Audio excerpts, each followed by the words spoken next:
I don't know about you guys, but we have seen the Natalia Grace docuseries and we can't stop talking about it. So we're going to talk about it with you today. Join us today on Fostering the Future. Welcome to the Fostering the Future podcast, a show about all things child welfare, dependency, adoption, and foster care. Here are your hosts, veterans in the world of child welfare, Jack and Kat.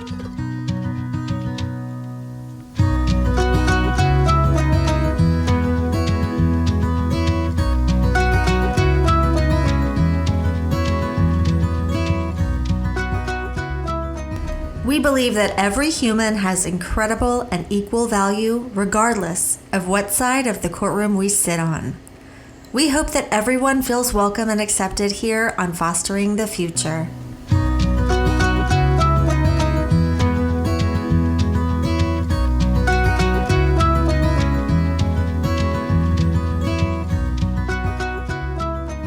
Make sure you follow us on Facebook or Instagram as Fostering the Future Podcast, or check us out on our website at fosteringthefuturepodcast.org. This is Jack, and I'm back here with Kat, and we're ready to dive into more of the Natalia Grace story. If you haven't listened to the previous episodes, now would be a good time to go back and listen to parts 1 and 2. You know what, Kat? Let's set the scene. All right. This child is adopted in 2010. Is that correct? Yep. What happened in 2009? The movie Orphan came out. The movie Orphan? I have never watched this movie. What is this about, Kat? I'd love to tell you. It's about a family that has a baby and the baby dies. So they decide that they have all this love to give to a child because they're such altruistic, loving people. So they adopt a child from, Russia. And this little girl comes to their home. And she just looks like a little girl, which is the first red flag. You have to suspend your disbelief when you watch a movie. And this is probably the first time you need to suspend your disbelief because she looks like a little girl. And as we all know, a person with dwarfism is not an adult that looks like a child. Right. Sometimes they're a child that looks like an adult because their facial features often do that. Right. And they usually have a long torso and short limbs. But I'll continue. The little girl, I think her name is Esther.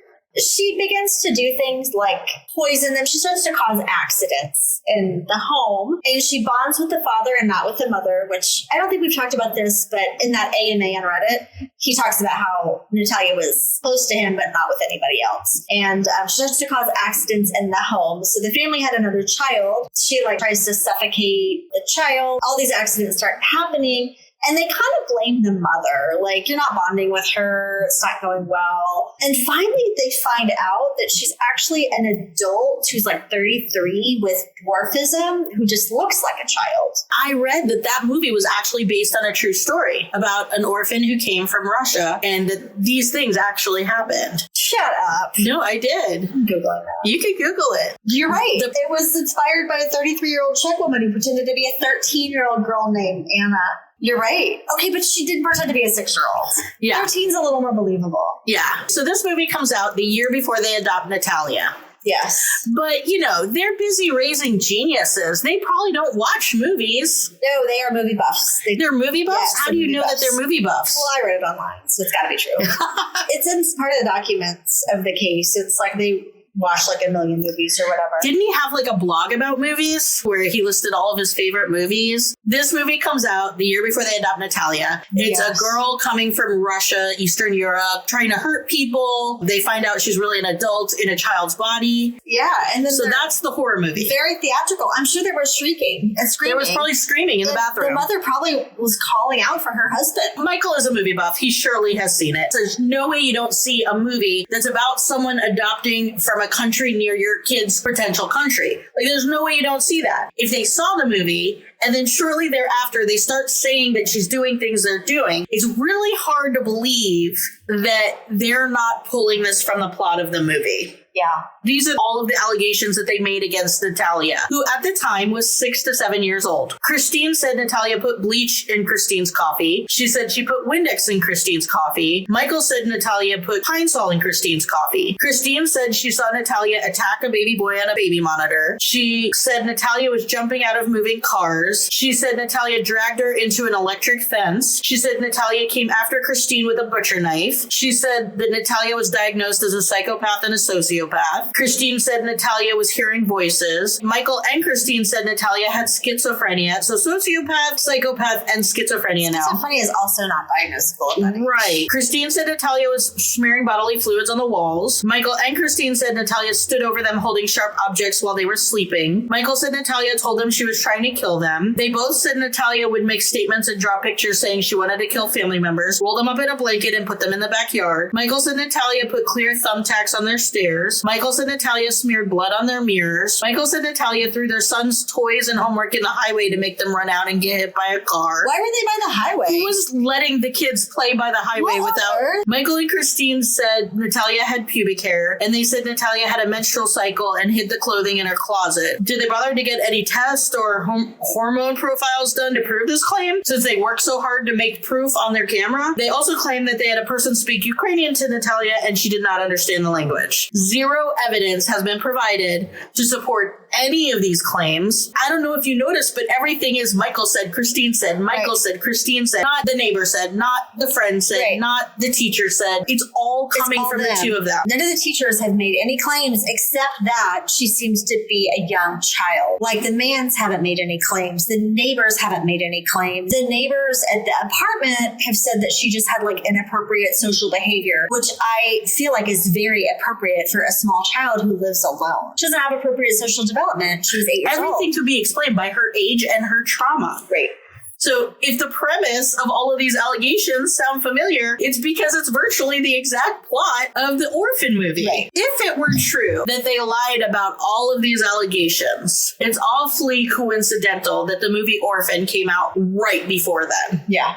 And to top it off, they're movie buffs. I think a lot of people would be like, well, where would they get these ideas from? These are crazy ideas. Well, somebody basically drew up a schematic for them on how to get rid of their child. When really, if it wasn't a good fit, the best thing for both them and Natalia would be, let's find her another adoptive placement. I mean, yes, it's sad, but it happens. You know what's worse than disrupting an adoption? Putting an 8-year-old in a home by themselves. Abusing, neglecting, and abandoning a child. Right. That's worse. Yeah. All that to say, I think you and I can both agree that we have major doubts about the diagnosis of Natalia, but we also want to preface this by saying if she had those diagnoses, it still doesn't make what the Barnetts did okay. Absolutely not. Most kids, when they are placed, they have something called a honeymoon period. We know about the honeymoon period. And you know about that more than I do. You want to tell us about the honeymoon period? So when a child is first placed with someone, there is a honeymoon period. And part of that is they're terrified. They're not like, oh, I want to make these people happy. They're like, I need to survive. I need to survive. I need to make the people I'm with happy. I need them to give me food. I need them to take care of me. And also, like, a new place is always fun. Like, if you go to a hotel or stay at someone's house for a night, it's exciting, playing with new toys. You can only hold your breath for so long. It's different with each kid. Sometimes it's a week. Sometimes it's a month or two. Yeah. So the honeymoon period is the beginning period when a child has been placed with you where they are on their best behavior. So when they talk about that she waited for her dark side to come out, I actually think probably what happened was the honeymoon period ended. Yeah, I mean, that makes sense. And she likely, she had this trauma. She had behaviors and she had been placed at least one previous time. She lived in an orphanage for the first 4 years of her life. We don't know if she was kept in a crib all day, every day. That happens with kids without special needs. I would imagine a child with her physical limitations was probably struggling to get attention. And she was incredibly tiny. We don't know how much she got to eat. We don't know if she was physically abused, sexually abused. When they talk about her dark side, I mean, there's a possibility that it was just that the honeymoon period ended. They were completely completely not trauma informed. The things like smearing urine, soiling surfaces, she was probably looking to have some control over her environment. Yeah. But also, these are things you should expect when a kid has had trauma. They talk about her hiding knives in her bed or holding a knife or maybe brandishing one. Maybe this didn't even happen. But if it did, like, there's a possibility she was doing that out of not feeling safe. We know very little about the household dynamics. We don't know if there were other visitors to the home. We don't know what her dynamics were with the other boys. We do know that there was other abuse in the home that was talked about at the end of the docuseries. We don't know that there wasn't other abuse in the home. The abuse that is described by Michael and also by Jacob is terrifying. I would want a knife to protect myself. It's survival, man. I had a child placed in my home. When I was reading the paperwork about this child's history in foster care, there was an incident where this child allegedly chased the foster parent with a knife. I'm going to be real. When the first time I read it, I was like, I don't want this child to chase me with a knife. But then immediately I was like, I don't believe it. I know this kid. It doesn't sound like this kid. And then the third feeling was, why was he so scared he needed a knife? The child told me a story that was almost exactly what I had expected, where the foster parent was chasing them and they were scared. And so they grabbed it, not planning to use it just to protect themselves, but also maybe to be funny. When they told me without any prompting from me, it was exactly what I expected. I had a similar experience. There was a little boy I saw for therapy for like 2 years, and he was very young because he had some serious diagnosis and he had done some really serious things, but he was only about 38 pounds. So for me, his behavior was always really good. He did every now and then try to like throw a shoe at me or something, but he just was a little kid. So his aim was terrible. And so he never actually hurt me. And the other thing was when he started to melt down, he always succumbed if I just would say, can I hold you for a little while? And he'd always climb into my arms and he would calm right down. I don't think that worked for everybody. Some people you just bond more with, and we were pretty bonded. I definitely had kids that were not bonded to me. So I'm not saying I have the magic touch. I'm just saying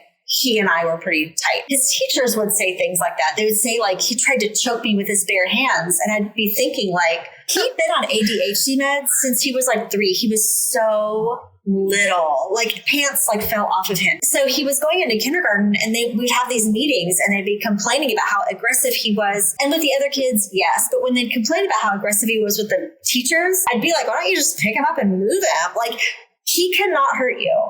He's so little. Just like, how is he choking you? How? Because he can't choke me.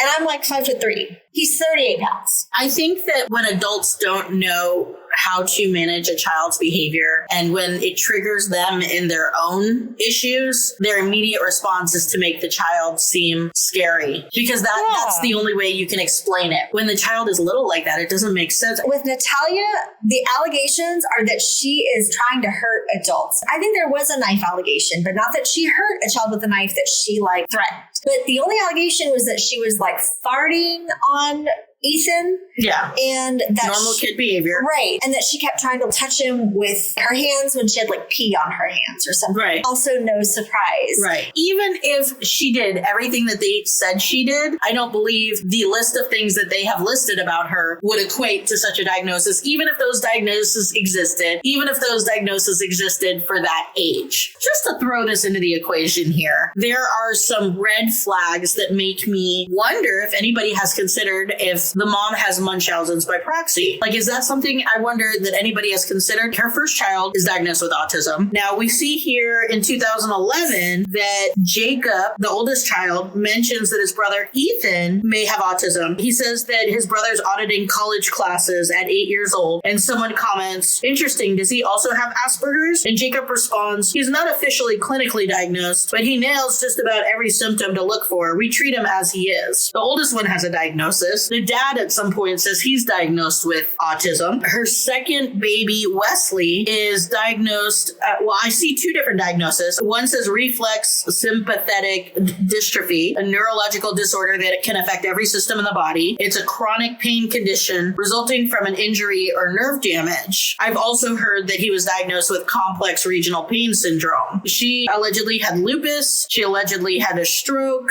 When her nephew was born, he was critically ill and they didn't expect him to make it, and they were about to like metaflight him somewhere. But they disconnected him from all the tubes and everything. And she held him.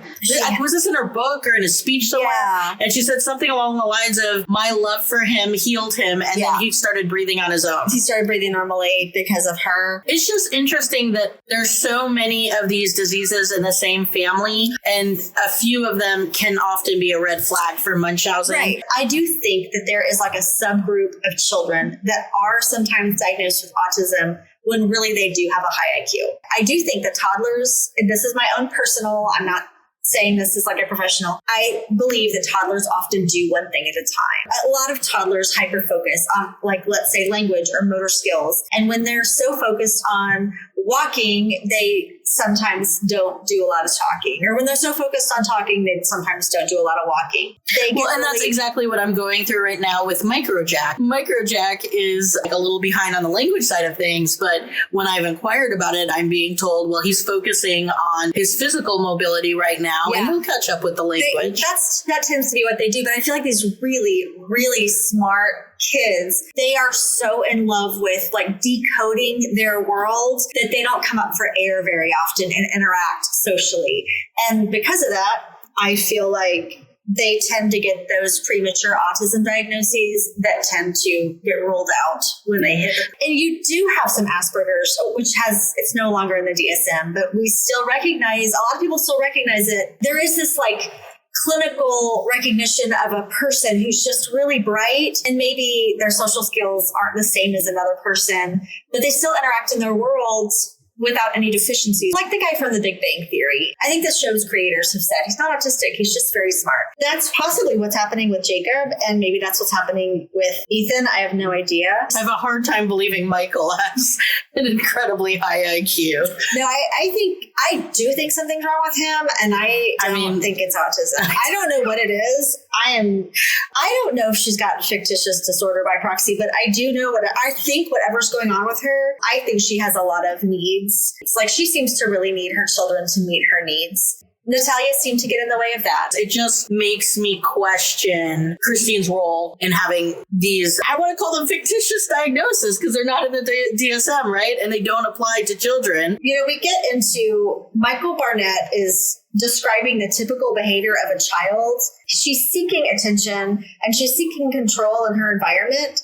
And he calls that object horror. You know, this is stuff we can just expect from a child who has experienced trauma. And if he had like some education on trauma-informed parenting and adoption, he would know this. Yeah, but it wouldn't help him find an excuse to dispose of this child. It's true. The knife thing is like, even if. And if it were true, why wouldn't you put the knives somewhere where she can't reach them, which seems like anywhere would work with her height disadvantage? When you are a parent, you have to adapt and create safety for your kids. So, hey, why don't you lock up the knives? Yeah, exactly. The thing that struck me the second time I watched it was this whole basis for her having these mental health disorders and being a, quote, psychopath is that she was trying to kill them. So Michael tells us when he's talking about Christine and what a monster she is, and talking about their divorce and how he hasn't seen his kids in years. He says, Christine told the boys that I was going to kill them. That's right. Christine told them I was going to kill them. That's so Which is really interesting, because who else did she say? If Michael wasn't trying to kill, what are the chances Michael is also trying to kill his kids? It is really weird. But it's weird that she used the same story for Natalia that she did with Michael. So she wanted to get rid of Michael, and she said that Michael was going to kill them, which is odd because she wanted to get rid of Natalia. So she said that Natalia was going to kill them. Isn't that interesting? It is interesting. I was surprised in the docuseries when it stood out to me and nobody expounded more on it. Same song, different verse. So I think the last point about this diagnosis of her being a sociopath just being super unfounded. I just imagine the therapist writing it in like crayon. Looks good to me. Went to 4 doctors to get this sociopath diagnosis. The last thing that really is like the nail in the coffin of this diagnosis is she's lived with this family for what, over 10 years 10 now? years, yeah. And they have not seen any sociopath behaviors. Yeah. Well, she has stability for the first time in her life. She has probably consistent food, consistent housing, consistent. It's amazing what happens when you're not being hurt. Yeah. This is like another one of these. It doesn't matter. But the Barnetts tried to create the question of, is she even from Ukraine? Can you imagine this little nugget of a human with baby teeth being like jogging across the wherever, like, and being like, I'm going to say I'm from the Ukraine. I'm going to say I'm from Ukraine. Yeah. It doesn't really matter if she's from Ukraine. You still don't get to abuse, neglect, and abandon her. But let's just talk about that for a second. Okay, so one of the reasons is because they said she lacked an accent. And we've talked about that. You're not going to have an accent when you learn a new language before puberty. We're talking about a year and a half later. And as I said, my son lost his accent within a year. She's not from Ukraine because she doesn't have an accent. Doesn't hold up. When Natalia got to the U.S., she was examined by physicians in Boston. She received a physical exam, and an interpreter was required to help the doctors communicate with Natalia during the examination in 2008. Later in 2008, she was evaluated at Children's Hospital Boston by Dr. Harris, and they had to pull in a Russian-speaking interpreter. And then the last bit, which we'll talk about in a moment, but there was genetic testing done proving her biological mom is, and her biological mom is currently in Ukraine. So is she from Ukraine? I think I can say with 100% certainty that I have zero doubt that she is from Ukraine. Not that it matters. I think we can say beyond a shadow of a doubt that Natalia Grace was both abused and neglected. Mental abuse. We have now seen the reports of the physical abuse. There are definitely some red flags about sexual abuse from someone. Natalia was coached to say things about herself, like that she's crazy, that she might murder people, that she's evil. Michael admits that they deprived her from food until she wrote down the names of people she knew in the orphanage. Now, understand this is a 6-year-old child being told that you don't get to eat if you don't write down the names of people you know when you were living there when you were 4. And it's a different language. And she could have had trauma that had blocked out memories, but how much do you remember from, like, my kids don't remember from lunchtime. To try and remember names of people from people 2 years ago, forget it. There's no way. Michael admits that Christine beat the holy hell out of Natalia. He even demonstrated it. Then something happens in the docuseries. There was a hot mic moment, which was... where Jacob and Michael are talking. Jacob doesn't realize that his mic is on. And he talks about something that he didn't want to tell the audience, where Natalia was thrown down some stairs. This in and of itself is evidence to me that she was being coached, because they'll ask her a question and she'll answer it. And then she'll be like, wait, did I say that? That's not true. This is the truth. So they ask if she was ever abused. And she's like, no. And she's like, well, you know, they just did what parents do sometimes. They give me a whooping. And then she said, first Christine would whoop me, and then the boys would whoop me, and then Michael would whoop me. So Natalia, in interviews that were recorded, admits to being whooped by the boys, the mom, and the dad. Jacob, and this is really sad, but Jacob in the docuseries talks about his personal regrets. And he talks about how the mom, Christine, had Jacob urinate in Natalia's bed. That was really hard to watch. I mean, and that's abusing him too. Yeah, that's telling absolutely. your son to go pee in your daughter's bed is abusing both of them. Like, and that's horrendous. You could tell that he was suffering from the regret of being complicit. Like, he couldn't even talk. So as we already talked about, she was isolated from people repeatedly. She was sent to her room for long hours, isolated from her parents, not allowed to receive visitors, isolated from her neighbors. They deleted her phone contacts. This is a form of control. It feels very abusive. And this really was difficult for me. My parents have disabilities, and you really can't thrive in this world when you're a person with a disability unless you have adaptive care, unless you have what you need. So Natalia didn't have, she didn't receive shoes that she needed to walk properly. And they did mention in the very beginning that she needed certain surgeries, and that was not provided to her. Yeah. So that is medical neglect. Yeah. And that's probably why she couldn't walk at the farm. It's difficult for a person who has no issues to walk for a long way on a gravel road and keep their balance. But she had to just stop walking, and she didn't receive the care that she needed. She didn't have like the adaptive equipment that she needed, which is likely why she couldn't meet her hygiene needs, like hand washing, bathing, wiping, washing clothes. Probably another way that they isolated her because they knew no one would want to be near someone who smelled like that. Right. Like, could she wash her own clothes? Could she reach into the washing machine to pull her clothes out? Did she have the step stools that she needed? With the photos from the apartment, there's no step stool to get onto her couch, to get onto her bed, to reach under the stove into her kitchen. You know, she would have needed a step stool to get onto the toilet. I know that for a fact. Yeah. Like, her legs were not tall enough. Little people can be independent. Totally. They could be fully functional. They need the resources. They need the adaptive equipment. That is not even considered in any of this. Like, she could hop on her belly onto couches and chairs, because I saw her do that. You can't do that to get into a bathtub.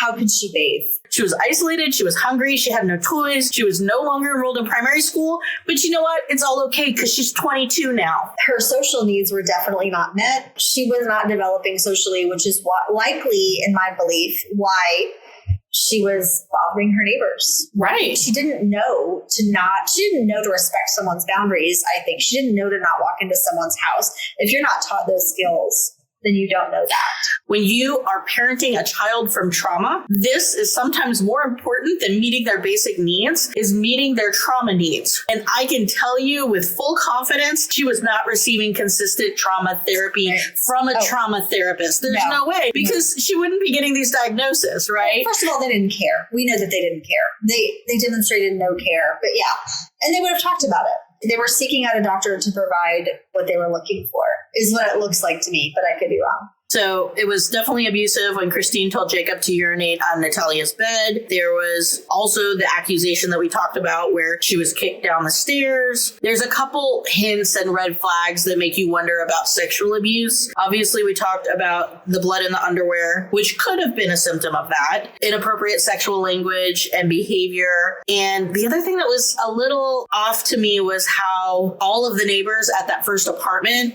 said that the only parent they ever saw was the dad. Yeah, that was really weird. The other thing is really bad. It was on the docuseries. On the docuseries, they interview someone who's a little person. He says that Christine propositioned him for sex with her, but then also possibly with the daughter. It's unbelievably horrific. She likely felt very unsafe. I mean, the dad demonstrates how she was beat up. She speaks about the entire family taking turns beating her up. So at a certain point, she's probably just going to start saying whatever they tell her to say. Definitely. She probably had attachment issues, developmental trauma. Regarding the poisoning of her mother, she said it's what she told me to tell them. Which goes back to the gaslighting and trying to make her feel like she's crazy. She was manipulated to look as crazy as possible. I think, was it Michael who said that Christine rehearsed a voice with her? And it was rehearsed and coached, and Michael and Jacob mentioned her being coached to say certain things. She was forced to say things for food and to avoid beatings. Okay, so there's like a literal Facebook message of Christine trying to solicit out Natalia. There's a literal Facebook message? Okay, I had heard that Christine had a lot of crazy public things on her Facebook. Is that what we're talking about? Yeah, so there's a Facebook message of her trying to solicit out Natalia. Like, she should be locked away and she should never be around children again. I can't believe these people are roaming free. A weird part of the docuseries is where apparently Freddie is recorded saying something that Christine told him. And they showed it to Michael and they're like, there's an accusation about you. We feel like it's our responsibility to tell you and give you an opportunity to answer. Do you want to see it? And he does this whole drawn out, dramatic Michael thing where it's like so overblown. And he's like, this is the last time I'm going to say yes. Da, da, da, da, da. He's like, give me the laptop. And they hand him the laptop and he's like, do you want me to break this laptop? And they're like, please don't break our laptop. And then he refuses to record more. He's like, oh, I'm done. And he walks off. I think there were questions about whether there was accusations of some type of sexual abuse that Christine had mentioned to this little person who I believe his name was Freddie, but we don't know because they didn't go further into that. There was an abuse report to the Indiana Department of Child Services in 2012 for child neglect of Natalia Grace because Christine took away Natalia's bedroom and bed and made her sleep on the back deck of their home. I can't imagine being like, you can't sleep in the house. In 2018, an orthopedic surgeon, Dr. Maskell, back at Dr. Helen DeVoe's children's Children's Hospital examined Natalia in 2017 and 2018 and diagnosed her again with her dysplasia, club feet, joint issues at every level, and required but was unable to obtain surgery on her spine, hip, hand, and possibly wrist. Dr. Maskell told investigators that because of the delay in medical care and surgery, the surgeries will be more involved and the treatment will take a longer period of time. So because of the medical neglect of not doing those surgeries that they knew she needed from the jump, now the surgeries are going to be more involved and the treatment will take longer. All of this together is incredibly concerning. I mean, even without her being re-aged, this is abuse. Like, this is assault. Right. There should be some charges for this, in my opinion. The people that I know that have adopted internationally, there's often a medical issue. And usually one of the first things they do is get those things taken care of. And when you don't do them, that's called medical neglect. I think you and I can both say with 99.9% confidence, there was clear abuse, neglect, and abandonment of this person, Natalia Grace, who we both, with pretty much full confidence, feel like she is the age that her Ukrainian birth certificate says. There is so much more to share about this story. Please join us again next week to hear so much more. Thank you so much for joining us today. Make sure you subscribe and follow us on social. We hope that you join us again next time and keep on fostering the future.